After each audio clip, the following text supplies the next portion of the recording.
Hey, what's up, guys? Welcome back to AITA Chronicles, where Reddit's messiest drama gets the spotlight it deserves. Today's video is a wild ride. We've got inheritance theft, cheating husbands, a cruise no one wants to go on, and a gym stalker who took things way too far. Also on the table, toxic in-laws, awkward dinners, debt-fueled breakups, and one guy who served his wife dinner on a dirty plate. These r/AITA stories are emotional, chaotic, and 100% binge-worthy. So grab a snack, settle in, and get ready to ask yourself, wait, who's actually the asshole here? And don't forget, like, subscribe, and tap that bell. We're pushing for 10K subscribers, and every click helps more than you know. Let's get into it. Am I the asshole for not wanting my husband to come on our family cruise? Sometimes in life, the person we marry slowly becomes a stranger. Not because they change into someone new, but because bit by bit they disappear. Behind exhaustion, behind illness, behind 1,000 slow, quiet moments where they no longer meet you halfway. The writer, a 50-year-old woman, has been married to her husband, 52 years old, for 24 years. Nearly a quarter century together. That kind of time builds a history you don't just walk away from. But it also means that when things fall apart, they don't always shatter with a bang. Sometimes they crumble, slow, relentless, like erosion. And that's exactly what happened here. Her husband, once energetic, fun-loving, alive in every sense of the word, has faded. Not into apathy or indifference, but into something heavier. Exhaustion. He now sleeps 20 hours a day. When he's awake, he barely speaks. He stares at walls like the life behind his eyes has dimmed. And this isn't a short phase. This has been for years. 4 years of hospitals, 20 doctors, piles of prescriptions, and then, earlier this year, it got worse. He broke a bone in his foot simply walking up the stairs. Turns out there was a festering wound he never mentioned. A bone infection. Surgeries followed. More hospitalizations. And now, there's a massive external metal device attached to his ankle. A contraption that looks like something out of a sci-fi movie. He's undergoing IV antibiotics through a PICC line. He needs wound care nearly every day, and who's doing it all? The writer, his wife, his caretaker, his nurse, his emotional anchor, his financial lifeline, his everything.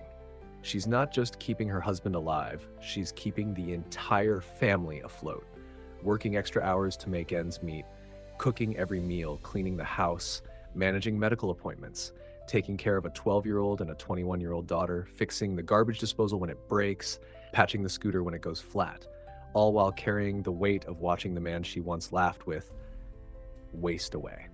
So when the family cruise, a single week of escape, finally approaches, it feels like a miracle on the calendar. A sliver of light, a breath of freedom she hasn't had in years. This isn't about indulgence, it's about survival. She's burnt out, physically, emotionally, spiritually, depleted.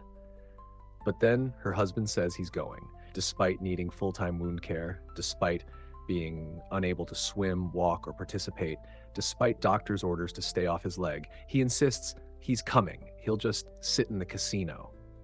Let's pause there. Because this isn't about whether he can physically board a cruise ship. This is about whether it's fair to drag his exhausted wife into a tropical setting where, instead of enjoying herself, she'll just be doing what she always does, taking care of him, pushing his wheelchair, monitoring his IVs, keeping up with his meds, feeling trapped while their daughters hesitate to enjoy themselves out of guilt. The writer lays it all out, gently, honestly. She tells him she needs this break. She tells him he won't have fun, that his presence would turn this dream into just another exhausting chapter of her daily life. She explains how the girls will be affected, how she'll have to care for him nonstop. Again. But he insists, he sulks, he shuts down. And now the writer is left wondering, is she the asshole for saying no? Let's be real here. This is not a story about a selfish wife trying to leave her sick husband behind. This is a story about a woman drowning under 4 years of sacrifice, of pain, of watching someone she loves slowly become a burden she can no longer carry alone. And maybe the hardest part is that he used to be her partner. Not just in marriage, but in life, in parenting, in joy. But now he's not participating. He's barely present. And for the first time in years, this cruise is her chance to breathe, to be something other than a caregiver, Is it cruel to want that? Is it heartless to need rest? No, it's human. Caregiving is one of the most emotionally thankless jobs a person can endure. And when that caregiver is also your spouse, it's complicated in a way that most people will never fully understand. Because love doesn't just disappear, but neither does exhaustion. And when your partner becomes someone you have to push in a wheelchair, clean up after, advocate for, medicate, and carry in every sense, that love gets buried under layers of resentment you didn't even ask for. Let's not ignore this truth. Her husband had every opportunity to be proactive. He hid a dangerous wound. He allowed his condition to get this far without saying a word. And now, after years of burdening his wife, he wants to tag along on the 1 week she was supposed to be free. He says he'll sit in the casino, but that's not what will happen. She knows it. You know it. Everyone watching this story knows it. He'll need her, and she'll cave, because she always does, unless she finally sets a boundary. So no, the writer is not the asshole. She is a human being who has hit her breaking point. A mother, a worker, a wife, a caregiver. And for once, she just wants to be herself, even if it's just for 1 week on a cruise ship under the sun without the weight of it all on her shoulders. Let her go, let her breathe, because you can't pour from an empty cup, and hers has been bone dry for far too long. Am I the asshole for telling my husband if he forces his daughter to go to school with poor hygiene as punishment, I will divorce him? There's something chilling about watching a person cross a line, especially when they do it slowly, calmly, and with conviction, like they genuinely believe they're doing the right thing. The writer, a 41-year-old woman, is in a blended family. She has a 10-year-old daughter from a previous relationship. Her husband, 35 years old, has a 13-year-old daughter from his own. By all accounts, this stepdaughter has always been what you'd call easy. No tantrums, no rebellion, no major disciplinary issues. A near-perfect kid, until middle school, as it often happens, decided otherwise. There was an altercation at school, the kind that exposes more than just teenage immaturity. It revealed something darker. The stepdaughter was being teased. Not about her appearance, not about her grades, but about her mom, specifically that she's a lesbian. Now let's pause here for a second. That's a painful thing for any child to endure. To have something deeply personal and family-related thrown at them like an insult. And it clearly hit a nerve, because the stepdaughter lashed out in return, targeting the other girl's mother for being poor. It was a low blow, one that cut right into the core of someone else's reality. In a world where kids are already under a microscope, this kind of exchange doesn't just blow over. The other girl's parents took action. They grounded her for 3 weeks. And that's when the writer's husband, her partner, her co-parent, the man she trusted to raise children alongside her, came up with a punishment that stopped her cold. He wanted their daughter to experience poverty, not symbolically, not through a heartfelt conversation or volunteering. No, he wanted to simulate it through shame. His idea? For their 13-year-old daughter to go to school for 3 days with poor hygiene. No showers, no deodorant, no brushing her teeth, wearing reused, dirty clothes. He wanted her to smell, to feel the discomfort, to be seen and likely mocked for it. And for what? To teach her empathy, or to humiliate her into behaving better? Because let's be honest, this wasn't discipline, it was psychological warfare. And the battlefield was a middle school hallway. The writer immediately stepped in. She told her husband point blank, if he went through with this plan, if he forced that child to walk into school stripped of her dignity, she would divorce him. That wasn't a threat. That was a lifeline, not just for the stepdaughter, but for her own daughter, for herself, and for the core values of decency that should hold a family together. Because this wasn't just a disagreement about parenting styles. This was a fundamental crack in the moral foundation of their home. Imagine what that would have done to that 13-year-old girl. Middle school is already a minefield of judgment, hormones, and desperate attempts to fit in, forcing her to go in unclean, vulnerable, stripped of self-respect. That's not parenting, that's betrayal. What lesson does that teach? That empathy comes from being humiliated, that financial struggle looks like dirt and stink, that poverty is a costume you can wear for 3 days to prove a point? because actual poverty doesn't end when the bell rings. The writer didn't just protect that child from humiliation, she protected her from emotional trauma, from becoming the kind of adult who flinches every time they smell old clothes, who remembers the time their own father made them perform poverty. And to anyone listening who thinks, well, maybe the punishment matched the offense, think again. There are ways to teach compassion. There are so many ways to teach social awareness, but weaponizing shame, that leaves scars. It teaches fear, not understanding. Update, the writer returned later with a short message. Quiet, controlled but heavy with finality. My stepdaughter is safe, my daughter is safe, I'm safe, and I will divorce my husband. I don't think I should share too much. That's it. No fireworks. No dramatic exits. Just a woman closing a door and locking it behind her for the sake of the girls in her care. For her own peace. For the line that should never be crossed, no matter how creative a punishment seems. So, am I the asshole for threatening divorce if my husband forced his daughter to go to school with poor hygiene as punishment? To those outside the situation, it might sound extreme, but from where the writer stood, it was the clearest sign yet that something had gone deeply wrong. Some people think parenting is about control. The writer knew it was about protection, and she chose to protect. Let me know what you think.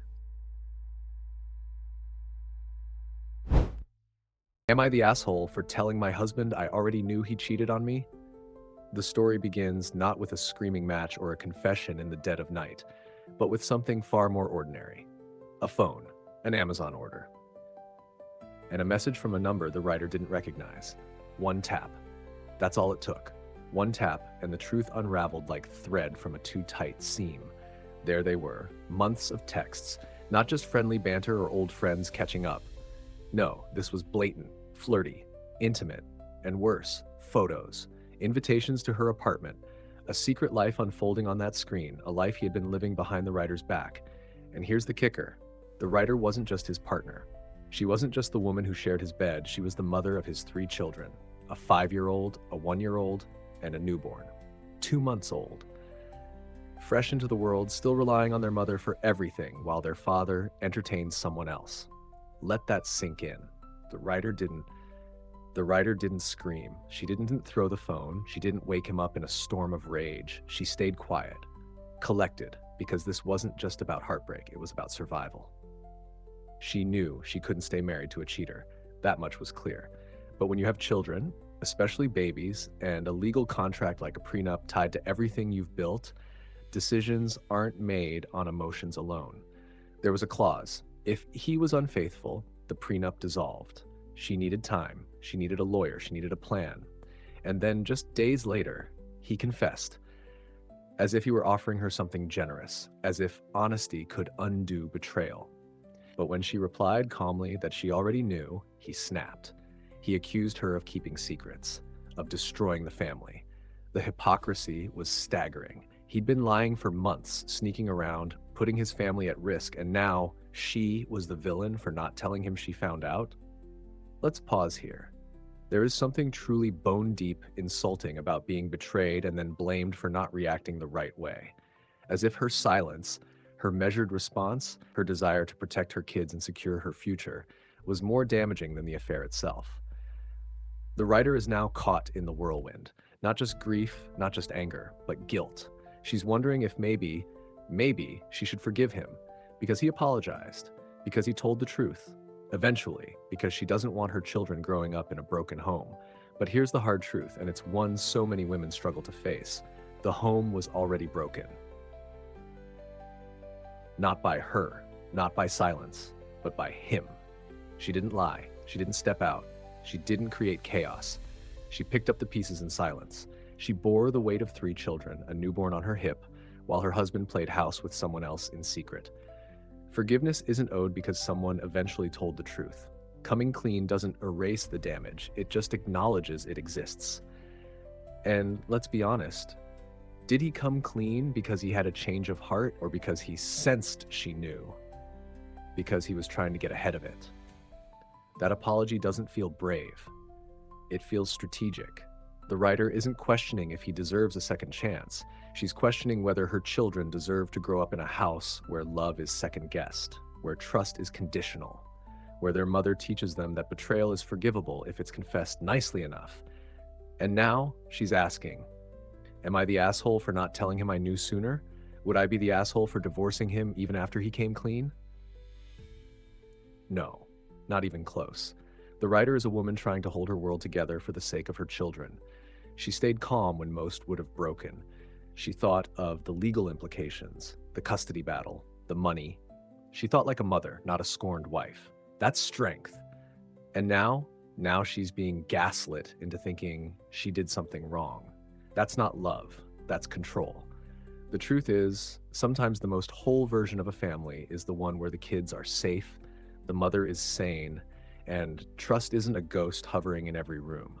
Staying in a marriage for the sake of appearances doesn't guarantee a happy childhood, but watching your mom choose herself, that sends a message they'll never forget. Final judgment? No, the writer is not the asshole. Not for staying quiet, not for seeking legal counsel, and definitely not for choosing herself after being betrayed. The only question left is this: will she continue living in a lie just to keep the picture perfect, or will she choose peace, even if it means starting over?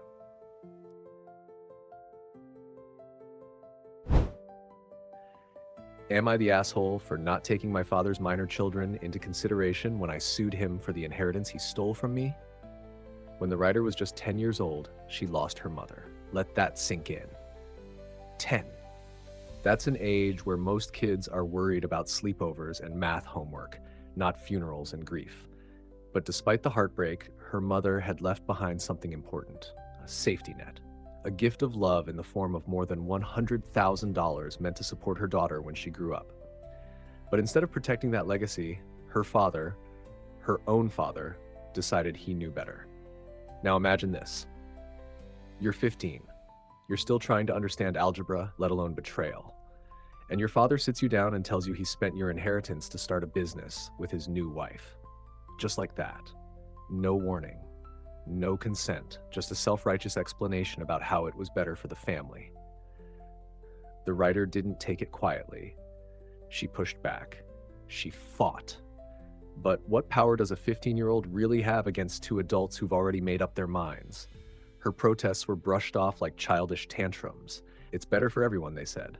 Everyone except the girl it was meant for. By the time she turned 18, she'd had enough. She moved out. She cut ties, but she didn't forget. Oh no, this wasn't the kind of betrayal you simply move past. She did her research, she talked to lawyers, she went to court, she sued her father, and yes, she pressed charges. It wasn't easy. It never is when you go up against family, especially when some of that family wants to silence you. She had her mom's side backing her and even a few from her dad's, but others, they started whispering guilt. What about his other children? Think about your siblings. Think about what this will do to them. But let's pause here. Let's get real, because this is where the heart of the story lies. Should the writer have sacrificed her justice, her mother's final act of love, for the comfort of children she had no say in bringing into this world? Children who benefited, perhaps unknowingly, from the money that was stolen from her? She didn't think so. And honestly, who can blame her?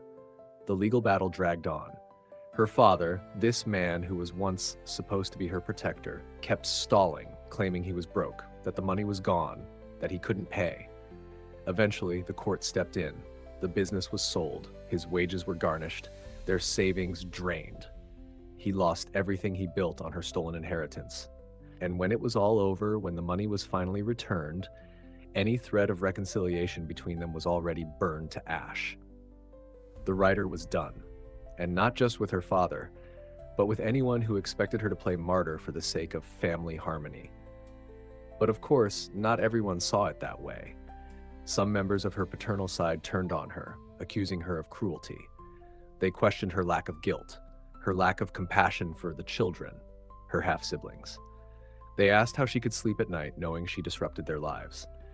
Let me ask you this. How did they sleep at night knowing a grieving child had her future stolen from under her feet? Where was that compassion when it mattered? The writer never asked for this war, but once it was started, she wasn't going to lose it. And honestly, there's something deeply human in that. Wanting to reclaim what was yours, especially when it was taken in the name of someone else's comfort. So here we are. The writer stands firm. She doesn't feel guilty. Not then, not now. But she still asks the question, am I the asshole for not thinking about my father's other children when I fought to reclaim what he stole from me? Because while the world may love to chant family first, it too often forgets the ones sacrificed at the altar of that sentiment. Final thoughts? This isn't just a story about money. It's about betrayal, justice, and the brutal reality that sometimes the people who are supposed to love you the most will be the first to throw you under the bus for their own gain. The writer didn't owe anyone silence. She didn't owe anyone her inheritance. And she sure as hell didn't owe anyone guilt. No matter how small, how innocent, or how technically related they were. And that's something a lot of people, especially family, don't want to hear. So, what do you think?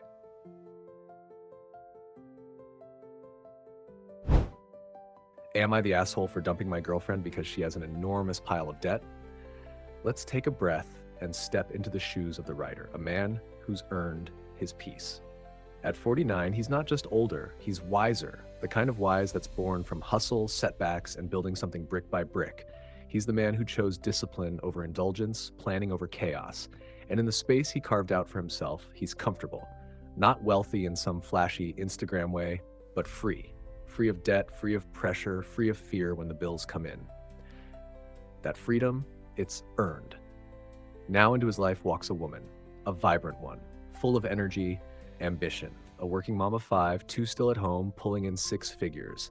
On paper, she's got it together, strong income, independence, resilience. And the writer, he falls for her. There's love, real, genuine affection. They build something. But then the truth rolls in, and it's not small. We're not talking a few credit cards here and there or some manageable student loans. No, we're talking $200,000. Let that sit for a moment, because that's not just a number. That's a weight, a future, a lifetime of choices all bearing down on someone else's shoulders, and now potentially the writer's too.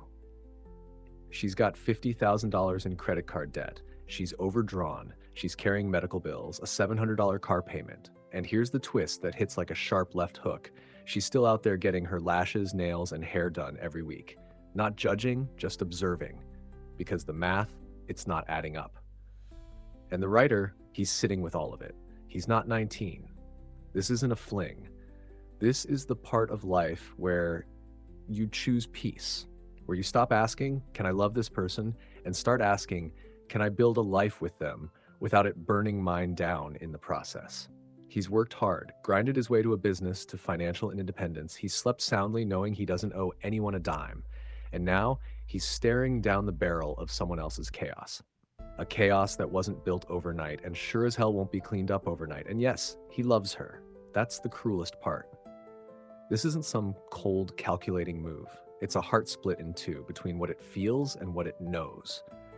Love says stay, fight, help, but wisdom whispers, don't burn your house down to warm someone else. He's not blind to her situation. 5 kids, medical bills, life hasn't been kind. But when she's still prioritizing luxury self-care while her bank account is bleeding, that's when love turns into fear. That's when trust starts cracking. Because financial recklessness isn't just a number, it's a mindset. And that mindset, that follows you right into the marriage. Now, let's not skip past the elephant in the room. The writer referred to her as female. Look, he didn't mean it with malice. This is small-town USA, not a sociology lecture hall. He learned through replies that it rubbed some folks the wrong way. Fair enough, but let's not miss the forest for the trees. This man wasn't out to degrade anyone. He was just laying bare a brutally complicated emotional crossroads. So, is the writer the asshole? No, he's not.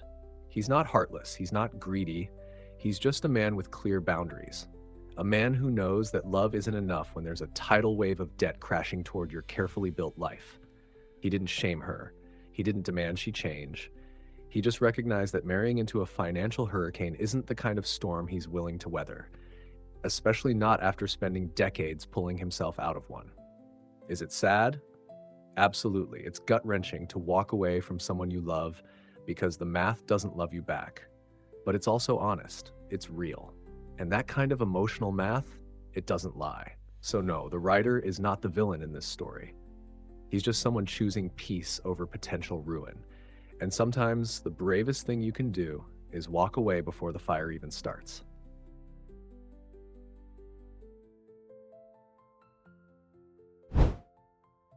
Am I the asshole for telling a woman at the gym that she's embarrassing herself? Sometimes it's the most mundane places, the gym, the coffee shop, the bus stop, where the strangest, most uncomfortable chapters begin. Places meant for routine, for focus, for solitude, can suddenly become arenas for confrontation, crossed signals, and unwanted tension. The writer goes to the gym a lot. It's their space, their habit. 6 months ago, they noticed a woman, Andrea. Not her real name, of course, but for the sake of this story, we'll call her that. At first, it was nothing. Andrea was just another regular, a passerby. The kind of person you nod at in the locker room or occasionally make small talk with while adjusting weights. And that's exactly how it started, innocent enough. One day, the writer was on a treadmill and the little TV monitor wasn't working. Andrea happened to walk by and the writer casually asked if there was an issue with the cable. Andrea confirmed she'd had the same problem on a different machine. They exchanged a few words. That was it. Polite, brief, uncomplicated. But then came the electrolyte powder incident. Andrea asked if the writer had any. They didn't. She laughed it off, then struck up a more personal conversation. Questions like, how long have you been coming here, and what do you do for work? The kind of questions that usually lead somewhere. The writer responded out of courtesy, maybe even out of habit. There were a few more casual chats after that. Friendly, light, nothing alarming until about 6 weeks ago when Andrea took it a step further. She asked the writer out. And here's the thing, the writer wasn't rude. They didn't insult her. They simply said no. That they weren't looking to date, that it wasn't about her, it just wasn't the right time. Andrea said she understood, that there wouldn't be any weirdness, that it was fine. But then came the part no one wants to talk about. What happens after the no?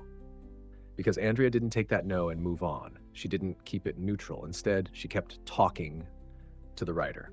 Not in a threatening way, not overtly aggressive, but just constantly present. And when you're trying to preserve your peace in a place where you go to escape, that quiet persistence becomes a slow grating pressure. So the writer started avoiding her. And of course, like something out of a painfully awkward sitcom, Andrea noticed. 2 weeks ago, she walked right up to the writer while they were mid-workout, trapped in a machine that only dismounted in one direction, right into the space where Andrea was standing. She asked point blank, "Are you avoiding me?" And the writer didn't lie. They said yes, apologized, restated the truth. They just didn't want to date. Andrea said that wasn't necessary, that avoiding her wasn't required. The writer nodded, said okay. But internally, that line had already been crossed. They kept avoiding her. Then came the confrontation, a full-on moment in the middle of the gym. The writer had a bad day. They were trying to grind through their set, push through the weight, when Andrea approached again, pressed the issue. This time, the writer snapped, told her to leave them alone, told her she was embarrassing herself. And that's when things got dicey. Andrea, standing just inches from the weight rack, lifted her foot and placed it on top of the weights. And maybe it was instinct, maybe it was fear, but the writer panicked, let go of the bar. Hard, the weights crashed, loud, heads turned, and Andrea, never missing a beat, shot back, "Now who's embarrassing himself?" She walked away, and in the ringing silence of clanging metal, the writer was left standing there, rattled, unsure if they'd gone too far. But that wasn't the end. The next morning, the writer went to the gym early, reported the foot on the weights incident to the front desk. It might seem small, but anyone who's ever lifted knows that's dangerous. That moment could have ended badly. Heavy plates, distraction, a sudden shift. All it takes is one misstep. Later that day, the writer returned for another workout, and just like clockwork, Andrea approached. But this time, she apologized for the weights. That alone was unexpected. Maybe someone spoke to her, maybe not. Either way, the writer accepted her apology, and in a display of grace, they apologized in return for saying she was embarrassing herself. It could have ended there. But Andrea had a suggestion. A drink, together. She'd buy one, he'd buy one. equal effort, a peace offering maybe. But the writer, still uncomfortable, tried to sidestep it. Maybe we should buy our own drinks, they said, meaning separately, not together. But Andrea took it differently. She thought he was setting a time and place. She asked for the details, so the writer clarified they didn't want to go out with her, they didn't even want to be friends. And suddenly the air shifted. Andrea called him a douche, asked what his problem was. The writer, trying to remain calm, said the Waits incident made them uncomfortable, that they just wanted space. And then came the comment. She asked if his problem with her was because she's Hispanic. That accusation out of nowhere shook him. He didn't even know she was, hadn't crossed his mind. But suddenly, he was on the defensive, trying to explain his discomfort without sounding cruel, trying to justify a boundary that shouldn't need justifying in the first place. But Andrea didn't want an explanation. She wanted validation. Every point he made, she argued, pushed back, pressed for more. Until finally, exhausted, the writer told her, just stay away. She walked off, throwing over her shoulder that he had a lot of maturing to do. So now the question hangs in the air. Am I the asshole for telling her she was embarrassing herself? It's easy to say you should have been nicer, or you should have been clearer. But what happens when someone doesn't want to hear you? When every no is treated like an invitation to try again? The gym isn't a dating app. It's not a bar. It's not a speed dating booth.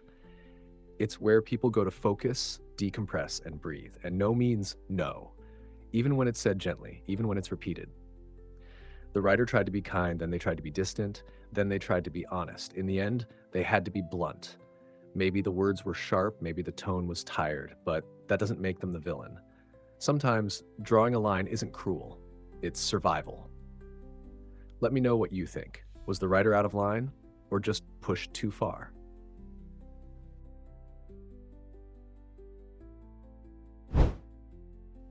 Update. Am I the asshole for telling a woman at the gym that she's embarrassing herself? Let's revisit this train wreck in motion. The writer, just a guy trying to get in a decent workout, never expected the gym of all places to become a battleground. But what started as a casual interaction with a fellow gym goer spiraled into something way beyond protein shakes and treadmill banter. Her name, for the sake of storytelling, is Andrea. Initially, the connection was innocent. A brief exchange about a broken TV screen, polite small talk, harmless gym floor chatter. But then, Andrea took it further. She asked for electrolyte powder. No big deal. Then she asked about his job. Normal. She mentioned she worked in private security. Okay, fine. And then, just a few casual conversations later, boom. She asked him out. The writer politely declined. Not interested, didn't want to date. That should have been the end of it, but it wasn't. Instead of letting it go, Andrea kept approaching him, kept inserting herself into his workouts. She confronted him about avoiding her. Twice. And when the writer finally snapped and told her she was embarrassing herself, she retaliated. She put her foot on the weight stack of his machine, something that could have seriously injured him. That's not awkward anymore. That's hostile. It was an obvious line crossed, and it was enough for the writer to go to gym management. Sensible, necessary. Because this wasn't just social discomfort anymore. This was becoming a safety issue. And now the update. This update. The writer decided to go in early, just to run. Keep it simple, no drama. But Andrea, she had other plans. While the writer was minding his business on the treadmill, eyes locked on the TV screen, trying to escape the chaos of his day, Andrea walked up. He didn't acknowledge her, he didn't engage. He just kept running, focused, hoping maybe, just maybe, she would get the message. She didn't. Instead, she raised her voice. Still, the writer refused to engage. And that's when Andrea escalated to something truly dangerous. She reached over without warning and yanked the safety tab from the treadmill. Let's pause right there. Anyone who's ever run on a treadmill knows how vital that tab is. It's literally the emergency brake. Pulling it while someone's in stride? That's not just rude. That's reckless. The writer stumbled. He slammed into the console. His chin scraped hard against the plastic edge of the screen. He could have hit his head. He could have broken a tooth. This wasn't some sitcom slapstick moment. It was real, and it could have ended badly. And still, Andrea followed him to the front desk, trying to talk over him as he reported the incident. The gym employee, professional and calm, told Andrea to wait her turn. The writer explained what happened. She pulled the tab, he fell, he was injured. Simple, factual, clear. Andrea's response?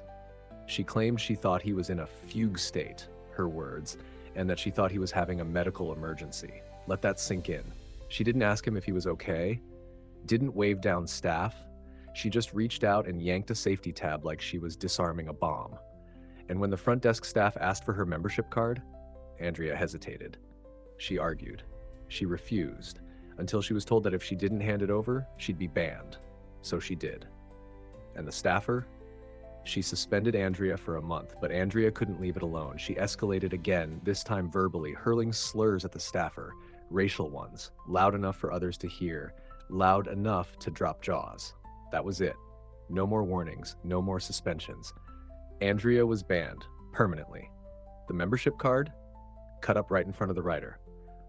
Let's be clear, this wasn't a petty spat. It was a series of escalating red flags that ended in a completely justified consequence. And while watching her get banned might have felt satisfying in the moment, the writer doesn't lose sight of what really matters. A gym employee had to endure racism to get there. That's not a win. That's a reminder of how quickly things can go from weird to dangerous to ugly. The writer never asked for any of this. He didn't provoke Andrea. He didn't engage in any misleading flirting. All he wanted was peace and to be left alone. Instead, he got 6 weeks of psychological games, emotional pressure, unsafe gym behavior, and racial harassment aimed at someone just doing their job. So, let's circle back. Was the writer the asshole for telling Andrea she was embarrassing herself? No, that wasn't cruelty. That was a frustrated boundary, long overdue. Was the writer wrong for going to gym management? Absolutely not. It was responsible. Was he justified in cutting ties completely?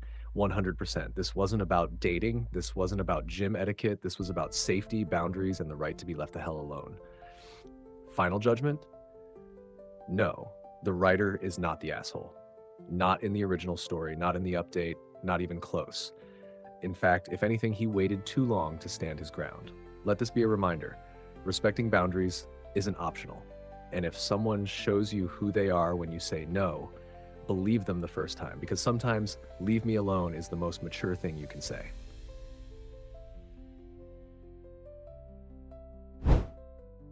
Am I the asshole for refusing to let my sister's dog back in my house after it bit my husband? Some boundaries don't need to be screamed. They don't need to be written in bold or stamped in red. Sometimes they're born from pain, quiet, unsettling, and unforgettable. And when someone crosses them, no matter how accidental it may seem, the wound they leave behind isn't always physical. The writer, a 32-year-old woman, lives peacefully with her husband. Both dog lovers, yes, but not blindly. Not every dog is a match for every household, and for the writer's husband, that truth cuts a little deeper. You see, when he was a child, he was badly bitten by a German Shepherd. And that trauma, it never quite left him. It lingers in the background, silent but present. So naturally, he's cautious around high-energy, unpredictable breeds. That's not fear, it's learned protection. Enter Max. Max is a pit mix, beloved by the writer's younger sister who's 28. He's her companion, her comfort, her shadow. But Max is also intense, high-strung, easily overwhelmed in unfamiliar environments. And the problem started not with a bark, but with a choice. The kind of choice that sounds small in the moment, but leaves a trail behind. A few months ago, the writer and her husband hosted a family barbecue, a simple gathering, nothing wild, just food, laughter, and a few familiar faces. But her sister showed up unannounced with Max in tow. No warning, no heads up, no hey, is this okay? And although the writer felt that tight twist of discomfort, she let it slide. Because that's what people do when they're trying to keep the peace. They push down that initial "this feels wrong" voice and smile through it. But Max was not calm. He paced, he barked, he was hyper-focused on the food, unsettled by the movement, the noise, the buzz of energy. And then it happened. The writer's husband turned perhaps too fast for Max's liking. And that was all it took. Max lunged and bit him on the thigh. Not a nip, not a scratch. A bite hard enough to break the skin, hard enough to land him in urgent care. And the response? A shrug. An apology laced with blame. Her sister dismissed it as Max being startled. She brushed it off as the husband's fault, saying he moved too quickly, as if her own dog's inability to handle a human gesture was a reasonable excuse for biting someone in their own home. And still, the writer tried to avoid conflict. She didn't yell, didn't demand that Max be rehomed. She moved on for the sake of family, for the sake of peace. But time doesn't heal everything, especially not fear. Fast forward to last week, her sister's apartment needs fumigating. She calls and asks if she can stay with the writer and her husband. The answer, a calm, compassionate yes, but with one firm boundary. Max can't come. Not again. Not after the bite. Not with the memory of that wound still fresh on skin and in spirit. The writer even offered to help, suggested boarding, even a dog-friendly hotel, and said she'd pay for it. Because this wasn't about being cold, it was about being safe, rational, respectful of trauma and past harm. But her sister flipped. She insisted Max is her emotional support animal, though not officially registered. She refused to leave him, claimed that the writer was being dramatic, that this was punishment, that the husband was too sensitive. And now, she won't speak to the writer. She's not coming over. The divide is real. And so the writer asks the question hanging in the air, is she the asshole for refusing to allow the dog who bit her husband back into their home? Let's pause here. This isn't a story about hating dogs. This isn't a vendetta. This is about a woman standing in the middle of family dynamics, trying to balance empathy with boundaries. And it's painfully clear that her efforts to avoid conflict have only made others expect her to never say no. But here's the thing. When someone shows you they can't acknowledge the impact their actions have, and they call your pain an overreaction, you're not obligated to play along. Yes, it's sad that the sister feels rejected. Yes, Max is her companion, but the writer's home is supposed to be a safe place. And if someone or some dog violated that safety, why should she pretend it didn't happen? There's being kind, and then there's being a doormat.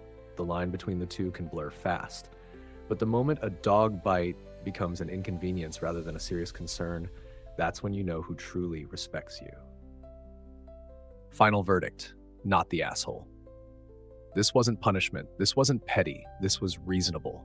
Trauma matters. Safety matters. And when your boundaries are called dramatic, it usually means someone else benefited from you not having any before. So no, the writer isn't heartless. She's just finally drawing a line. And frankly, that takes more courage than staying quiet ever did.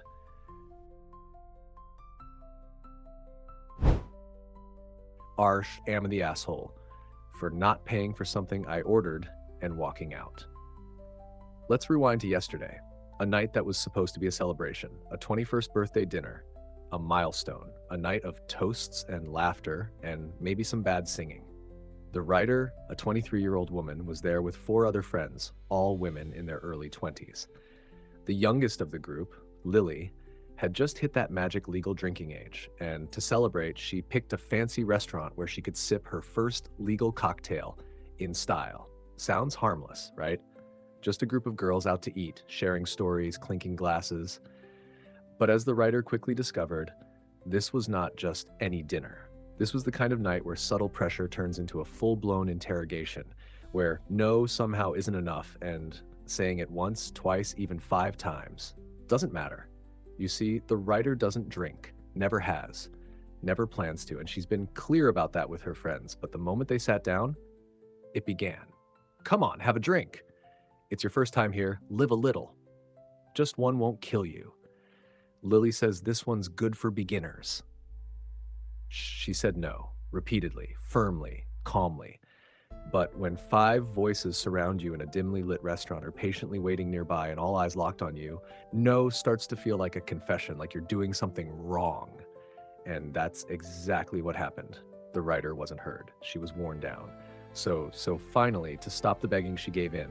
Not because she changed her mind, not because she wanted to, but because sometimes when you're cornered emotionally, it's easier to nod than fight. The drink arrives, she sips it, and no surprise, it's exactly what she knew it would be. Awful. One taste and her instincts are proven right. She pushes it aside, but the girls keep pushing. Just keep drinking. It grows on you. She doesn't. She won't. And thankfully, they drop it, for now. Then, the bill comes. This is where the whole night turns, because suddenly, The very same people who insisted she try something she didn't want are now insisting she pay for it too. The writer separates her meal from the drink. Simple, logical. She pays for what she willingly consumed. But they question it. Why are you not paying for the drink? You ordered it, didn't you? That's when Lily drops the real kicker. You could have said no. Let's take a breath here. That one line, it reveals everything. It's the kind of phrase that gaslights your entire experience, as if the multiple refusals didn't matter, as if being emotionally cornered by your own friends isn't real coercion. The writer did say no. She said it over and over until the word meant nothing, until they turned it into a joke, until her boundary became a punchline. So what does she do? She stands up. Quietly, clearly, she leaves. Not in a fit of rage, not to cause a scene, but because sometimes walking away is the only way to reclaim your dignity. And she still sends money for her meal. A clean gesture, a fair one. Then texts Lily explaining plainly, if no one was going to pay for the drink, then you shouldn't have begged me to get it. That's not drama. That's clarity. That's someone drawing a line in the sand. But the group didn't take that well. The messages haven't stopped. Guilt-tripping, passive-aggressive texts. 4 people who are more upset about a drink than they are about violating a friend's boundaries. Meanwhile, the writer's husband says she did the right thing, suggests she distance herself from these women. And honestly, it's hard to argue with him because this isn't about alcohol. It's not about the $14 drink sitting on that table. It's about respect. It's about being pressured, invalidated, and made to feel small in the name of group comfort. The writer's no wasn't taken seriously, and when she tried to enforce her boundary, they tried to guilt her for it. Let's be clear here. This is not friendship. Friendship respects your no. Friendship doesn't pressure, and it damn sure doesn't gang up on you in public. So, is the writer the asshole for walking out and not paying for the drink? Absolutely not. She didn't storm off. She didn't ghost them. She communicated, paid her part, and held her ground. And if anyone's uncomfortable with that, they're not mad about the drink. They're mad they couldn't manipulate her. Verdict, not the asshole. But it sounds like those 4 friends, yeah, they might want to sit with this one for a while.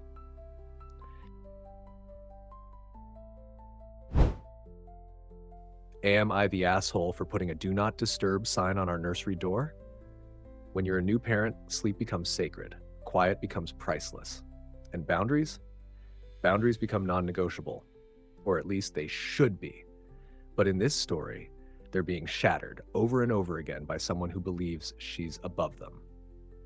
The writer, a brand new parent in the throes of early parenthood, isn't just dealing with diapers and sleepless nights. They're also dealing with an uninvited guest who seems to think her title, mother-in-law, means the rules don't apply to her. From the moment the baby came home, Memil made herself a fixture in their home. Not in a here-to-help kind of way, but in the kind of way where she just shows up, unannounced, uninvited, unbothered multiple times a week. And not only is she barging into their house, she's walking straight into the nursery. Even when the baby is finally asleep, she doesn't knock. She doesn't pause. She just opens the door, peeks in, and coos over her angel like it's her personal playground. The writer understandably asked her to stop, politely, respectfully, but the meal dismissed it with that smug, insufferable line so many parents have heard before. I raised babies, I know what I'm doing. Translation, your boundaries don't matter because I've already decided I know better. And that was the final straw. So the writer took matters into their own hands, not with a fight, not with a dramatic confrontation, but with a simple bold sign taped to the nursery door. One that said, do not disturb. That includes meal. No cryptic messaging, no passive aggression, just a boundary in writing. And when MIL saw it, she stormed out, didn't say a word, didn't ask for a conversation, just left in a cloud of bruised ego and offended entitlement. And then came the husband. Instead of backing up the writer, instead of standing shoulder to shoulder in defense of their shared home, he called the sign provocative. Let that sink in. The writer wasn't angry, wasn't cruel, wasn't even confrontational. They were exhausted, desperate, protective, doing what they had to do to guard their child's peace and their own. Because the truth is, this isn't about a sign. It's about control. It's about how new parents, especially mothers, often have to fight for the smallest bit of space, for rest, for boundaries, for respect in their own home. And when family in-laws treat your baby like their second chance, they forget that this time it's not their turn, it's yours. The writer tried the soft approach. She tried reasoning. She gave warning after warning. But Memiel refused to listen. And the moment the rules applied to her, she couldn't handle it. The entitlement is loud. The disrespect is louder. So let's ask again. Am I the asshole for putting up a sign that clearly states what should have been respected from the beginning? Absolutely not. In fact, some would say you were too patient. The writer did what any new parent should feel empowered to do: protect their peace, protect their baby's sleep, protect their right to decide who walks into that nursery and when. And Mil? She's not a villain, but she is someone who has forgotten that being a grandparent is a privilege, not a right. And the husband? Well, he might need a reminder that marriage means backing up your partner when they're trying to defend the sanctity of your home. Because what's provocative isn't the sign. What's provocative is being told, please stop, over and over again and doing it anyway. Verdict, not the asshole. Sometimes a door needs to stay shut, especially when someone keeps crossing the line. And sometimes it takes a piece of paper taped to that door to finally say what your words couldn't. Enough.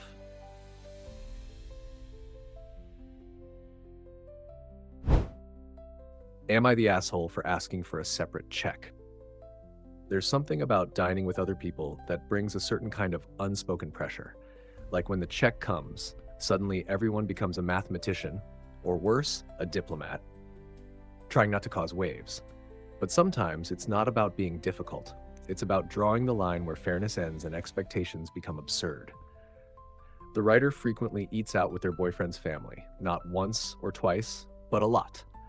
We're talking a full table: boyfriend, writer, 4 siblings, 1 sibling's girlfriend, the mom, and the stepdad. And every single time, without fail, the bill gets split into 4 equal parts. Not by what was ordered, not even by head count, just 4 chunks. Automatically. No questions asked. And that sounds nice in theory until you realize how unfair it becomes in practice. Imagine ordering something simple, like a few chicken tacos, and still being expected to split the cost evenly with the person who just inhaled 2 appetizers, a steak entree, 3 beers, and a dessert to top it off. And for a while, the writer played along, went with the flow, bit their tongue even when it stung a little. But this time, enough was enough. They were at yet another group dinner. The tab was creeping toward $400. The writer, keeping it light, had only ordered an appetizer and a small Caesar side salad. That's it. And still they were expected to chip in as if they'd ordered a 4-course feast. So when the waitress came by and asked how to split the check, the writer finally did what so many people wish they had the courage to do. They asked for a separate check. Not rudely, not with attitude, just calmly, reasonably. My boyfriend and I will be on our own check. But that was enough to make the whole table go still. You could practically feel the record scratch, eyes widened, backs stiffened, and then the collective no, as if the writer had just committed some unforgivable breach of etiquette. Even the boyfriend pushed back. He insisted they do the usual group split, but the writer stood firm. They weren't trying to start a war, they were just tired of paying for everyone else's food, so they clarified again, then I'll just pay for my food. Cue the judgment. The glares, the awkward silence.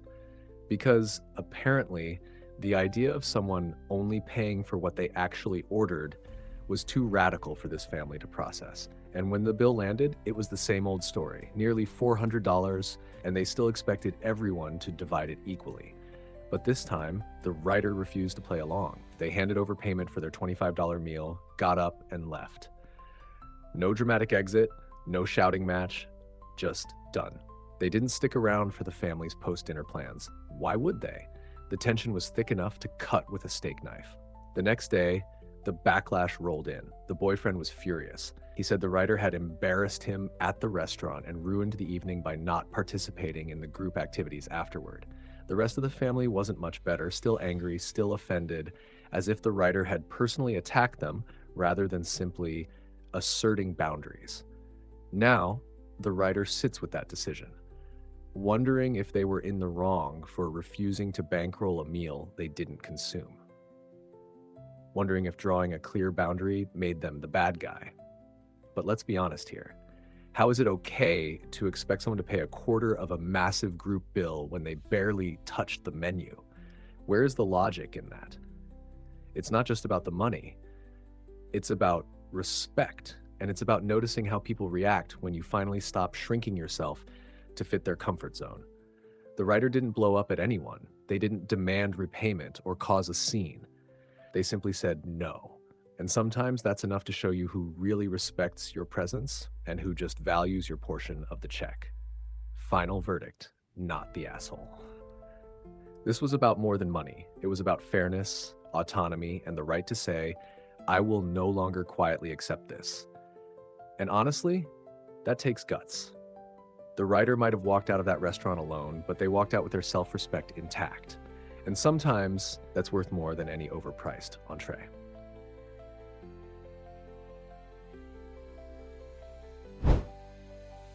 Am I the asshole for giving my wife a dirty plate to eat off of at dinner? Let's take a deep breath before diving in, because this one, it's not about a plate. Not really. It's about pressure, burnout, resentment bubbling quietly until one night it finally spills over in the form of one dirty dish. The writer, a man balancing work, parenting, and an entire household, is at his limit. He's in construction, 40 to 50 hours a week of hard physical labor. And then when the boots come off at home, there's no break. He's feeding the kids, doing the chores, running the house like it's a second job because, frankly, it is. His wife, she's a nurse. That word alone carries weight. She's exhausted too, sometimes pulling 36-hour weeks, sometimes even 60, depending on what chaos is unfolding at the hospital. The world has leaned hard on healthcare workers lately, and she's part of that front line. So what happens when two people who are both overwhelmed start slipping out of sync? This. See, the writer and his wife had a deal. He'd handle everything else if she could take care of just one chore, the dishes. That was it. One slice of responsibility. But over time, even that stopped happening. Night after night, she'd come home, eat, and go straight to bed. And the dishes, they piled up. Quietly. Relentlessly. The writer, already maxed out, tried to keep his cool. He brought it up more than once. He asked, he reminded, he negotiated, but nothing changed. So days passed, 4 days without a single clean dish. And this is the part that makes your stomach clench a little. The writer, out of clean dishes entirely, served the kids dinner on paper plates. And when his wife came home, he handed her a dirty plate, not passive-aggressively, not with some dramatic flourish. He simply said, "You can use this to reheat the food." And that was the spark. She was furious. He stood firm. Voices rose. She called him a jerk. He reminded her this was her only household duty. He wasn't going to do it. Not this time. And now, he's being called petty. His sister's taking sides. And the writer is left wondering, am I the asshole? Let's sit with this for a moment. Because here's what makes this story feel so real, so human. Both people are exhausted. Both are working. Both are carrying invisible weight. But somewhere along the way, the balance broke. It's easy to say, just do the dishes. But if you've ever lived in a household where one person quietly takes on everything, you know how those little tasks become landmines. That pile of plates? That's not just mess. That's a symbol. A quiet reminder that the load isn't being shared equally. And sure, handing someone a dirty plate isn't a kind gesture. It's jarring. But let's not pretend it came out of nowhere. This wasn't a moment of cruelty. It was a cry for help disguised as frustration. Sometimes when people don't listen to your words, you show them the mess they've left behind. Literally. And yet, let's not lose sight of the wife here either. She's working grueling shifts. Hospital work isn't just long hours, it's emotionally draining, physically brutal, and deeply thankless. She's not lounging on a couch ignoring chores, she's likely running on fumes too. So, who's in the wrong? Well, maybe no one, or maybe both, just a little. Because this isn't about a plate. It's about a partnership that's straining under pressure. It's two people trying to survive, but forgetting to support each other in the process. What they need isn't a cleaner kitchen. It's a serious conversation about help, burnout, expectations, and the emotional toll of keeping score. But on the matter at hand, Did the writer go too far by handing her a dirty plate? Or was it a desperate, if slightly bitter way of saying, I can't do this alone anymore? Verdict, not the asshole. But the foundation is cracking, and if something doesn't change soon, it won't just be the dishes that break.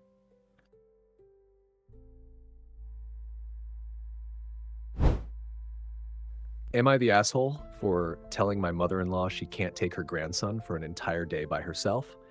The writer, 30 years old, recently postpartum, exhausted, vulnerable, and doing her best to protect her 5-week-old son, never imagined she'd be made out to be the villain for something as basic and instinctual as maternal protection.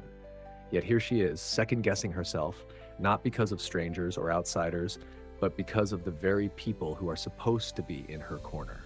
Let's be clear, this is a 5-week-old infant. A 5-week-old, exclusively breastfed, unable to be soothed by a bottle.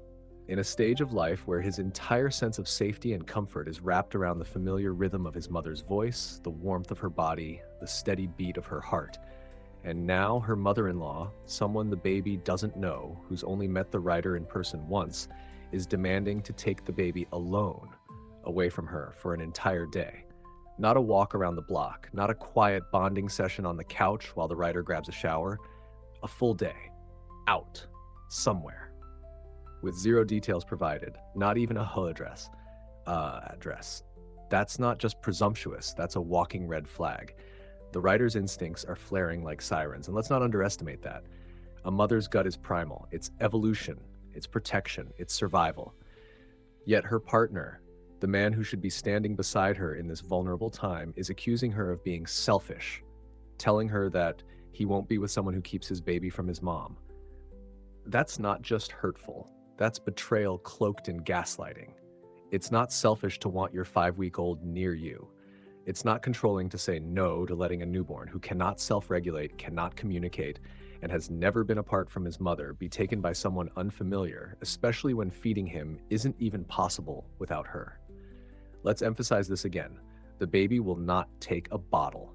That alone should shut the conversation down.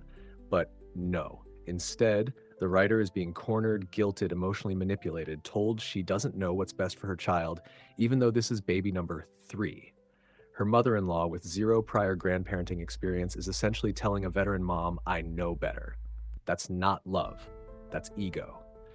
And then, in a moment of pure clarity, the writer draws the line. A hard, resounding no. Not maybe. Not let's talk. No, she will not be handing over her newborn for a mysterious all-day adventure without her. The edit gives us even more context. This isn't just about a grandmother wanting bonding time. There are layers here. Cultural differences, a language barrier, a partner who repeatedly expressed wanting the baby born in his country rather than hers, mentions of taking the baby overseas in the future.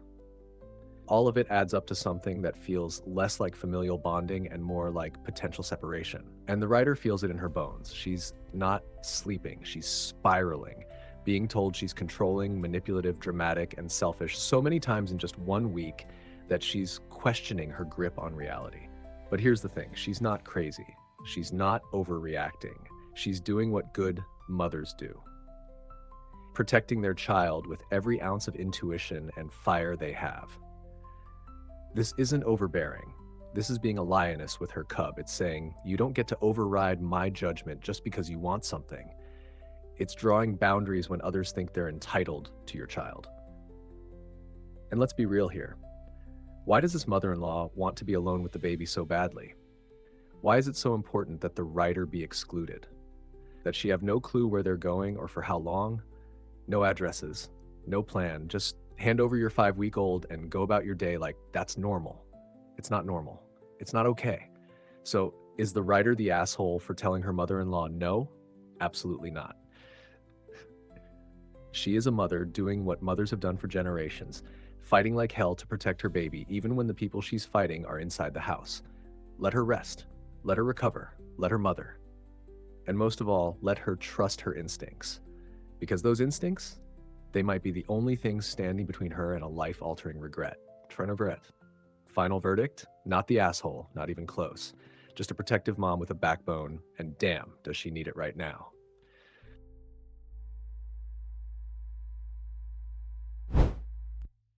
Am I the asshole for re-reminding my brother's girlfriend that I own half of the house we live in so she can't easily get rid of me? There's something sharp about grief. It carves into you in quiet ways, reshaping how you see safety, family, and the idea of home. And for the writer, a 15-year-old girl who's already seen more abandonment and loss than many adults ever will, her home isn't just where she sleeps, it's what's left of her father. It's the last stable thing in a world that's taken far too much, far too soon. 3 years ago, the writer lost her dad. 7 years before that, her mother walked away, choosing a new family and a new life overseas in Japan, leaving behind a child who hadn't even hit double digits yet. Since then, it's been her and her older brother, now 25, navigating life together. And let's be clear, this isn't a case of a resentful teen clinging to her brother's coattails. The writer isn't some attention-hungry little sister constantly in their business. She's fiercely independent, self-sufficient, and respectful of space. She's not asking for handouts or praise. She just wants to live her life with the dignity she's earned and the security she legally owns. Because yes, the house they live in, their father's house, it was left equally to both of them, 50-50. Legally, emotionally, rightfully, it's hers just as much as it is his. Now, her brother has a girlfriend. They've been together for a while, and for the most part, the writer hasn't had an issue with her. No dramatic clashes, no icy cold shoulders, just mutual coexistence. Or so she thought. But then the girlfriend started dropping breadcrumbs. At first, it seemed casual, just a gentle chat about university, the future, whether the writer might consider moving to a different city. On the surface, it sounded like encouragement, until it didn't, because it came the suggestion of boarding school for next year. Not university, not an internship, boarding school, as in get out of the house, kid. And the writer, sharp as ever, saw through the fluff. She confronted the girlfriend directly. "Why are you trying to get rid of me?" And that's when the mask came off. The girlfriend admitted she and the brother are thinking of starting a family soon. She spoke about the importance of a nuclear family, suggesting that once they take that step, the writer won't exactly fit anymore. In her eyes, the house isn't a shared legacy anymore. It's a future nursery. And the writer? Just an inconvenient reminder of a life her boyfriend used to live.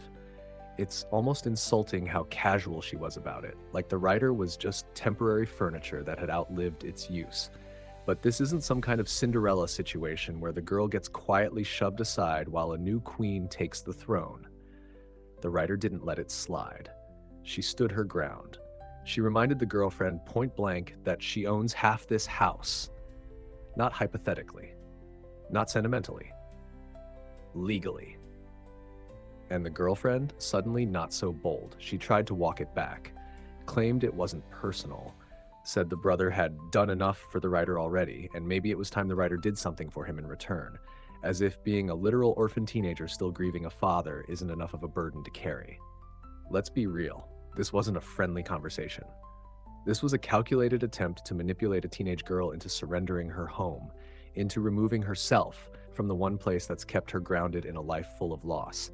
And the writer, she wasn't cruel. She was firm. She called it like she saw it. And for that, her brother said she was too aggressive. He told her she should have come to him instead. Maybe in a perfect world with perfect communication, that would have been the path. But let's not pretend the girlfriend didn't make the first move. The writer was blindsided, ambushed with thinly veiled suggestions wrapped in growth and family. And in that moment, she didn't lash out. She defended herself. And now, 4 days of silence from her brother. 4 days of tension. The girlfriend hasn't been back. And the writer is left sitting in the house she co-owns, wondering if she's the villain for standing her ground.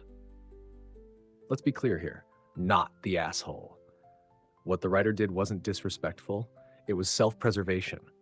In a world where people are quick to silence the voices of young girls, she didn't let herself get erased. And that's powerful. Could she have handled it differently? Maybe. But could the girlfriend have shown more respect? Absolutely. Should the brother have acknowledged the inappropriate pressure his girlfriend placed on his teenage sister? Without a doubt. This isn't just a disagreement. It's a fundamental clash between someone trying to create a future and someone trying to hold on to the only home they have left. And the moment someone treats you like a guest in your own home, that's the moment you remind them exactly whose name is on the deed. The writer isn't just living in that house, she belongs there, and no one should make her feel like she doesn't.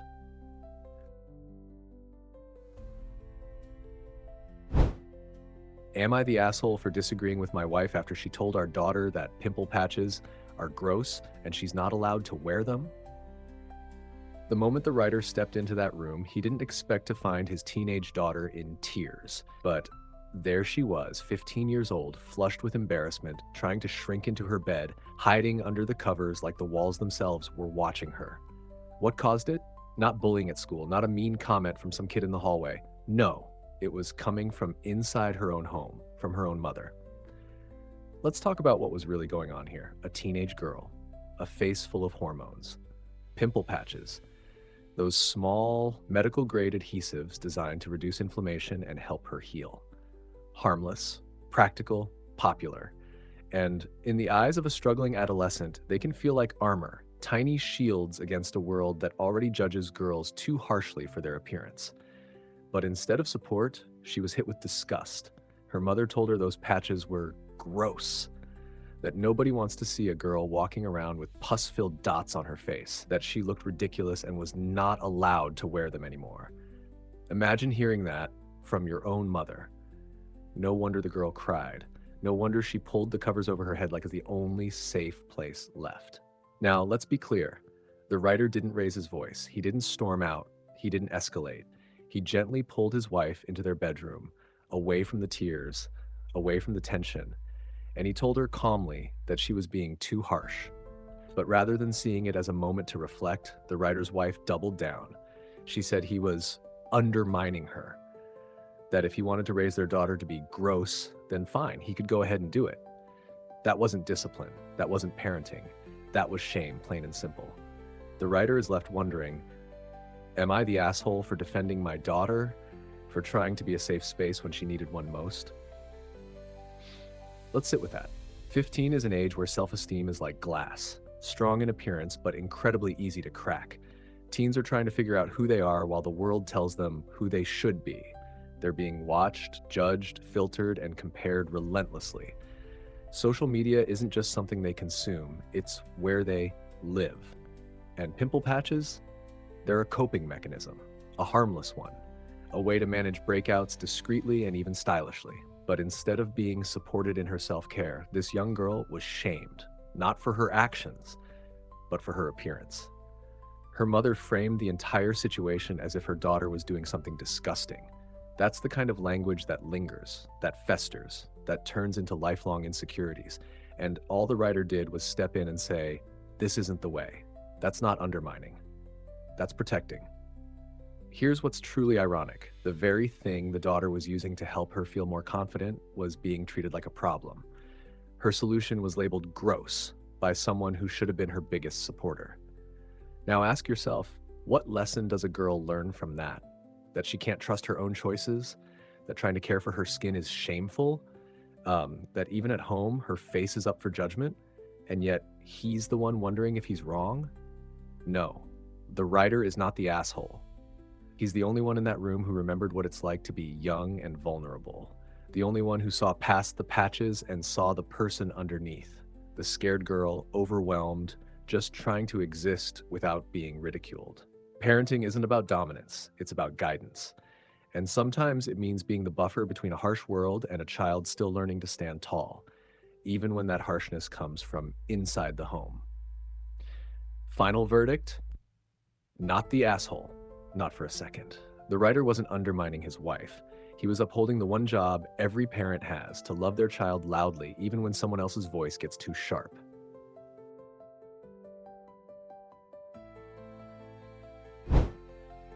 Am I the asshole for telling him I don't want to get married anymore? There's a kind of heartbreak that doesn't come from betrayal or cheating. It comes from feeling like a passenger in your own relationship. That's what the writer found herself facing. Not a dramatic betrayal, not a scandalous affair, but something that somehow stings just as deeply, being excluded from one of the biggest decisions of her life. The writer and her fiancé, we'll call him M, had been together for 2 years. 2 years of shared plans, dreams, and visions for their future. 2 years of building something they believed in. They'd set their wedding date for this December. It was supposed to be a celebration of their love, a moment where both families came together, where everything became official. But that plan, it got rewritten without her. Out of nowhere, M calls the writer and tells her that he and his parents, not the couple, not the two people actually getting married, but he and his parents sat down and decided the wedding should be pushed to next year. No real discussion, no real conversation, just a decision that was made for her. And then with almost chilling detachment, he tells the writer to deal with it. Deal with it. As if her voice, her feelings, her presence in this whole relationship didn't matter. The writer, understandably hurt, tries to express this. She tells M that it feels like her opinion doesn't matter, that being left out of a life-changing decision by the man she's supposed to marry is painful. M offers a half-hearted apology, explaining that money's tight, that he has to prioritize other things, that he needs to honor his parents' wishes. There it is again, his parents, their priorities, their decisions, their influence. It's a moment that says everything without needing to say much at all. He's not standing on his own 2 feet. He's not ready to be a husband. And then in a twist that would make anyone's head spin, just 2 days later, he changes his mind again. Suddenly, he does want the December wedding again. Suddenly, he's texting like nothing happened, like she should just fall back in line and pick up where they left off. But the writer had seen enough. She tells him no, not out of spite, not out of rage, but out of clarity. Because what M revealed wasn't just indecision, it was a glimpse into the future. A future where plans can be changed on a whim, where her voice could be brushed aside in favor of someone else's, where she's expected to simply deal with it. And when she says she doesn't want to get married anymore, M snaps back, calls her difficult, says he's giving her what she wants, so why isn't she grateful? But let's pause there. It's not just about what you give, it's about how you give it. Because by the time he decided to thug it out and go back to their original plan, the trust was already cracked. And in a marriage, once you start negotiating commitment, like it's a phone plan, something you can pause and resume when convenient, it stops feeling like love and starts feeling like a contract you're afraid to break. The writer isn't being difficult, she's being honest, she's being wise. Because marriage isn't just about showing up on the wedding day, it's about showing up every day before and after that. And if this is how M handles pressure now, what happens when life gets really hard? So, am I the asshole for telling him I don't want to get married anymore? No, not even close. The writer saw the cracks before she walked down the aisle. She saw what many ignore until it's too late. She listened to the red flags waving in front of her, and she realized that love, real love, doesn't mean being told what to accept. It means building a future together. Verdict. This isn't about being dramatic. It's about protecting your peace before vows turn into regrets.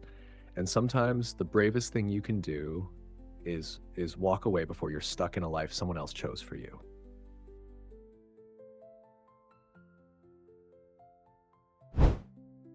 Am I the asshole for sitting Braless in my garden? Sometimes the things that stir controversy aren't loud or reckless. They're quiet, personal choices made in the comfort of your own space.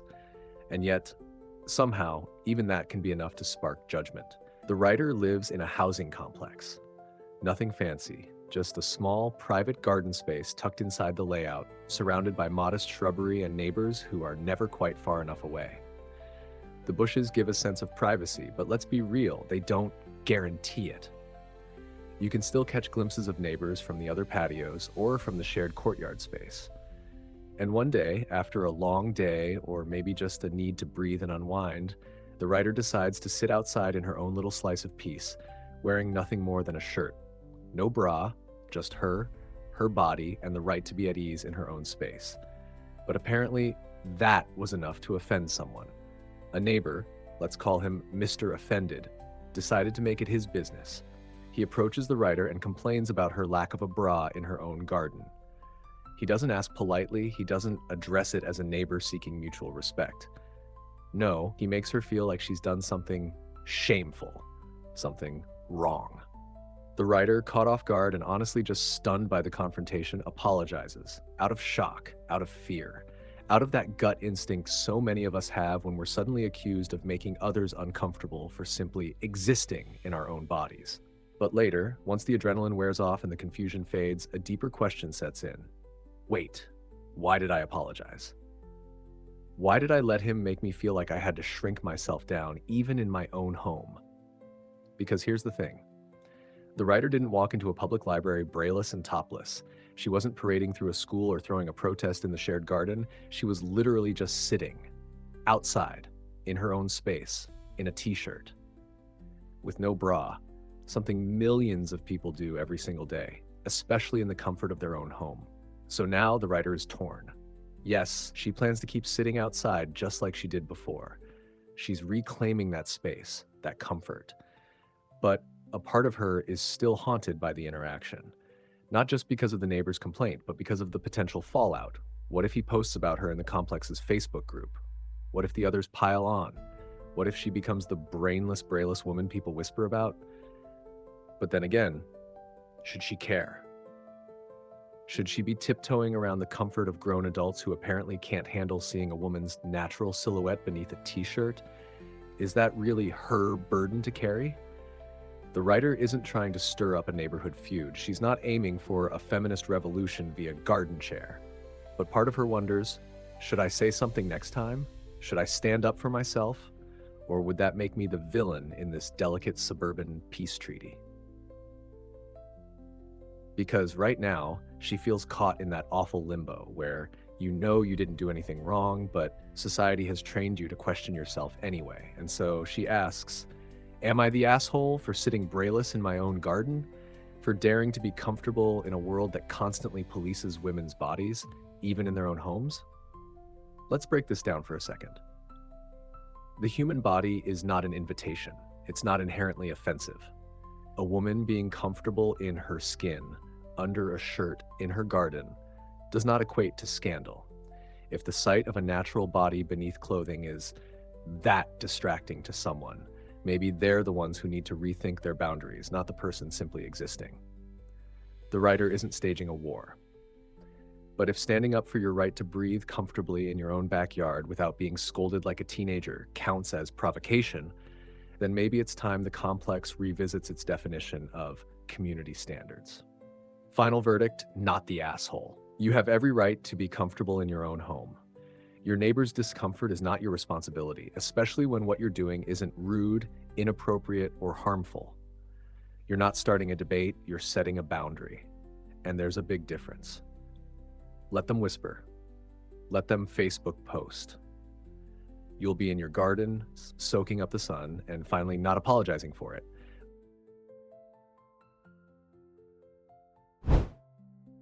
Am I the asshole as a waitress for accepting a massive tip from a creepy older man? Let's talk about a moment. One of those moments that slips under the skin. Not loud or explosive, but lingering. A quiet, complicated kind of discomfort. The kind that leaves you second-guessing yourself for hours, maybe even days. That's exactly the position the writer, 27 years old, working the rush of a Friday night shift, found herself in. It starts with a table, just one. A middle-aged man, sharply dressed, confident, too confident. Accompanied by a woman, his sister, as he made sure to clarify early on. That detail matters. It wasn't offered casually. It felt calculated, like a subtle green light to flirt freely, to clear the air of any assumptions that she might be his. It was a move, a setup. Now, the writer's been in the game long enough to read between the lines. She's a waitress, yeah, but more than that, she's a watcher, a reader of people. That's what the job demands. You develop a radar for trouble, for charm that veers just a little too close to manipulation. And this man, he walked that line. On the surface, polite, friendly, maybe even attractive in that salt and pepper confident way. But underneath, there was an edge to him, something off. The writer felt it. She didn't need him to say anything overt. Sometimes creepiness isn't what's said, it's what's implied. It's the lingering gaze, the excessive charm, the kind of attention that feels less like flattery and more like ownership. But she did her job, served the meal, stayed professional, kept that boundary line sharp and clear. Then came the tip. $500, not a mistake, not a roundup. That was deliberate, thought out, the kind of number that demands attention. And when he handed it to her, he didn't credit the service. He didn't compliment the food. He said it because you're so pretty. That wasn't a reward. That was a transaction, or at least it felt like one. Now pause there, because this is where the dilemma lives. The writer accepted it. $500 is no small gesture. It's rent, groceries, peace of mind. In this economy, that kind of money changes the trajectory of your week, maybe even your month. And yet, it came wrapped in something uncomfortable, something with strings attached, even if unspoken. Later, the writer told a fellow waitress, a woman in her 30s, seasoned, experienced, and she was angry, not out of jealousy, not out of pettiness, but maybe out of concern. She said what many women have been told or have said themselves: accepting that kind of tip sends a message. It says that behavior like that, treating service workers like objects of desire who can be rewarded for their appearance, is acceptable. And maybe she wasn't wrong. But here's the catch. Why is the burden always on the one being objectified to uphold the moral line? Why is it the writer's responsibility to reject money she didn't ask for that was freely given just to protect some broader social boundary? Why is the man the one who handed over the tip with a heavy dose of entitlement, not the focus of this scrutiny? Here's what's real. The writer didn't flirt. She didn't entertain anything. She did her job, and in return, she got paid. More than she expected, yes, but she didn't manipulate anyone to get it. She didn't owe him anything, and she still doesn't. She's honest enough to admit she probably wouldn't accept a tip like that again. Not because she regrets it, but because she understands now what came with it. The discomfort, the judgment, the unspoken implications. And that's what makes this so messy. Because in that moment, it wasn't about vanity or greed. It was about survival, about a split-second decision made at the end of a long shift. It's easy to dissect that moment from the outside, but unless you've stood in those shoes, smiling at a customer who makes your skin crawl, weighing dignity against rent money, you don't know how hard that choice really is. So, is the writer the asshole? Absolutely not. She's a young woman navigating a system that already does little to protect her. She didn't flirt, she didn't manipulate, she didn't exploit anyone. She did what countless women in customer service do every single day: balance professionalism with the very real fear of how a man might react if rejected. Could she have said no to the tip? Sure, but should she have to carry that responsibility alone? The truth is, there are no clean answers here, just a woman trying to make it through her shift. And if that man wanted to feel powerful by handing over $500, that's on him, not her. The writer doesn't owe shame to anyone, not for surviving, not for accepting a tip, not for being pretty in a world that too often treats beauty like currency. She walked away, not richer, just a little more aware. And maybe that's the real tip she took home.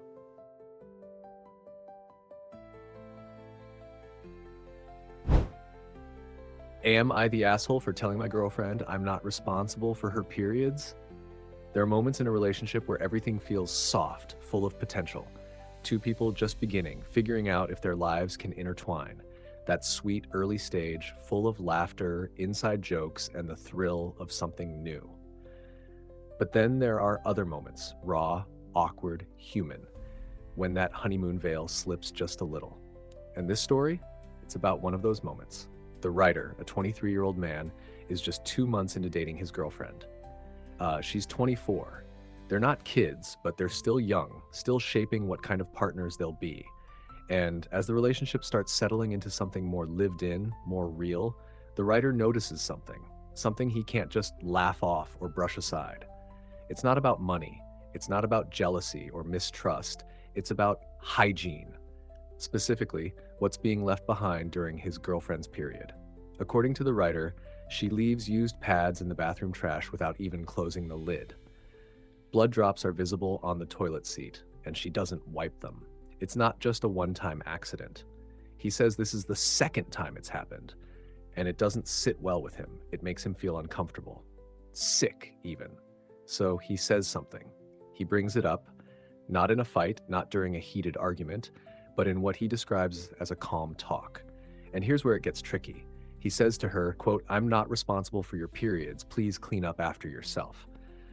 Now pause right there, because in that sentence lies a ton of emotional landmines, not just about menstruation, but about empathy, tone, and how we navigate difficult conversations, especially early on, before there's that deep emotional foundation. His girlfriend doesn't take it well. She calls him a misogynist and ableist. She tells him she has bipolar disorder and implies he should have approached this with more care, more understanding. And the writer, he's confused. He starts questioning himself. He says his last girlfriend also had ADHD, but was never this messy. So now he's sitting in this swirl of emotion, ashamed, unsure, wondering if he crossed a line or if he just stated a basic boundary that anyone would find reasonable. And here's the thing, this situation, it's not black and white. It's not villain versus victim. It's two people navigating something deeply human and deeply uncomfortable. Let's be honest, periods are messy. They're painful, they're often unpredictable, and many people who menstruate are taught to quietly endure the whole ordeal in silence while hiding the evidence. That's not fair. That's not healthy. And yes, there should be compassion, especially from a partner. But hygiene is not about shame. It's about respect. Respect for the shared space, for the people around you, for the person you're inviting into your life and your home. And for the writer, it doesn't seem like this is about her having a period. He doesn't mock it. He doesn't say it's gross in some juvenile, immature way. He's upset because there's blood on the toilet seat. There are used pads in an open trash can. He's not criticizing her body. He's asking for basic cleanliness.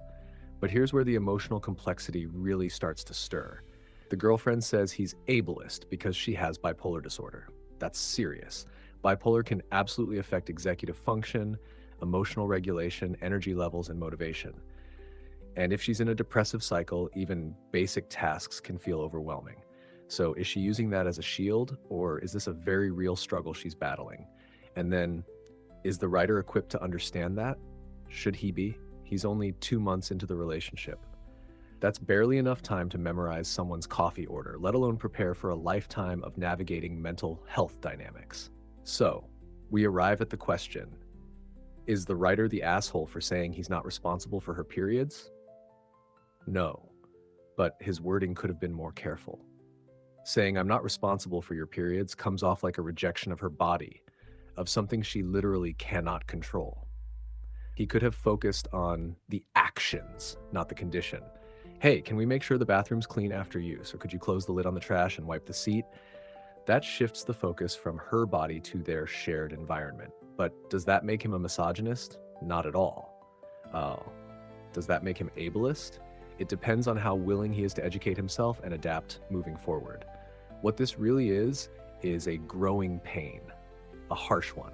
The writer's learning that relationships aren't just chemistry and compatibility, they're also about hard conversations, ones that make you second guess yourself, ones that ask you to balance empathy and boundaries.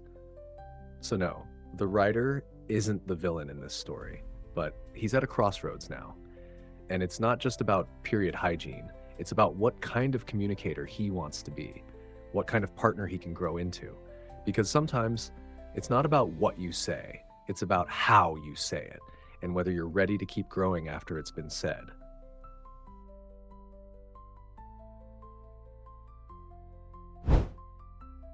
Am I the asshole for not cooking fancier meals? Let's set the scene. It's a household like many others, 4 people living under one roof. The writer, a 25-year-old woman, shoulders the responsibility of feeding everyone. Her husband, 27, doesn't cook. Her daughter and younger brother, both still in elementary school, help when they can. But let's be honest, kids that age are more helpers in theory than in practice. The real work, that falls squarely on the writer's shoulders, and here's where the exhaustion starts to creep in. Every single day, she's carrying the invisible weight of meal planning, cooking, shopping, and managing preferences, all while getting minimal support from the one adult who shares the house. It's not hard to see how this would wear someone down. So the writer does what many overwhelmed caregivers do. She builds a system, not because she's lazy, not because she lacks creativity, but because routines are survival when mental exhaustion is a daily visitor. Breakfast, eggs or cereal. Lunch, sandwiches, burgers, leftovers. Dinner, one of 10 reliable dishes. And on Sundays, if the stars align and there's little energy left in the tank, she might shake things up. Now enter her husband. Mid-dinner, while eating a perfectly good homemade pasta Alfredo with chicken, he drops the bomb. It'd be nice if you made fancier meals. Let's really sit in this moment. The man who can barely scramble an egg, the man who offers no meaningful help in the kitchen, the man who treats cooking like it's some mystical talent bestowed upon others. He's got the nerve to ask for more variety, more effort, more gourmet. And yet, the writer doesn't get defensive. She doesn't scoff. She takes it seriously. She hears his request and decides, all right, let's try. That's not stubbornness. That's grace. That's patience. That's someone still willing to try, even when they're already stretched thin. So next time they're at the store, she starts adding new ingredients to the cart. A few herbs here, some sauces there, then the meat aisle comes. She picks up some beef, something to add real variety to their usual chicken-heavy dinners. And that's when it happens. He snaps, starts taking items out of the cart, accuses her of trying to live some fancy life, calls her dramatic. The hypocrisy is staggering. He makes a request, she responds with effort, and he punishes her for doing exactly what he asked. So what's the outcome of all this? They go home with only the basics. The next week rolls around, and surprise, she's making fried rice again, chicken again, because that's all they had ingredients for. And once again, this man who contributes nothing to the process finds something to complain about. I'm sick of chicken. Oh, you mean the same chicken that you insisted was affordable while pulling beef out of the cart? The same chicken that gets cooked because you can't or won't learn how to do it yourself, and when she points this out, he doesn't apologize. He doesn't reflect. He explodes. He calls her the asshole because he doesn't know how to cook. Let's be real here. This isn't about food. It's about entitlement. It's about emotional labor. It's about a partner who demands the benefits of effort without lifting a finger to contribute to it. The writer isn't just cooking. She's budgeting, planning, adapting, and still trying to please a man who seems determined to find fault in anything she does. And calling her dramatic? That part stings, because nothing is more infuriating than being gaslit while doing your best. This post isn't about one dinner or one shopping trip. It's about an entire dynamic. A woman trying to carry it all, and a man who doesn't seem to realize he's sitting comfortably on her back, complaining about the view. So, is the writer the asshole? Not in the slightest. She's doing the hard, unappreciated, repetitive labor that keeps a family running. She's making meals from limited resources. And when her partner demanded more, she actually tried, only to be mocked for it. This isn't just a case of you cook, I clean. This is a full-on imbalance. And if her husband doesn't want to eat fried rice again next week, then maybe it's time he learns how to turn on the stove. Because wanting fancier meals without putting in fancier effort, that's not a preference. That's entitlement. Verdict, not the asshole. But you know who just might be?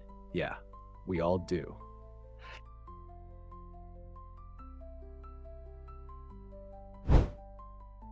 Am I the asshole for moving away, making my friend homeless, and then ignoring her calls for help? This one hits differently. This isn't some wild party gone wrong or a petty family squabble. This is one of those stories that lingers. Because it isn't just about right or wrong, it's about boundaries, burnout, and the quiet toll of being someone's lifeline when you never signed up to be. Let's walk through it. The writer, a 31-year-old woman, had a friend, older by 2 years, who moved into her apartment and stayed there for 3 years. That's not a weekend crash. That's not just until I get back on my feet. That's nearly 1,100 days of living under someone else's roof, without being on the lease, without paying rent. Sure, this friend contributed sometimes, maybe covered some groceries, chipped in here and there, but never the real responsibility, never the weight of holding the roof up. And at first, the writer made it work. She made space. She made peace. She tried. The friend helped a little, occasionally did dishes, but something else started creeping in, the clutter. Not regular mess. Not I've been busy this week kind of untidiness. No, this was deeper, stranger. Used bike tires, piles of seemingly useless items, hoarded things that began to take over the home.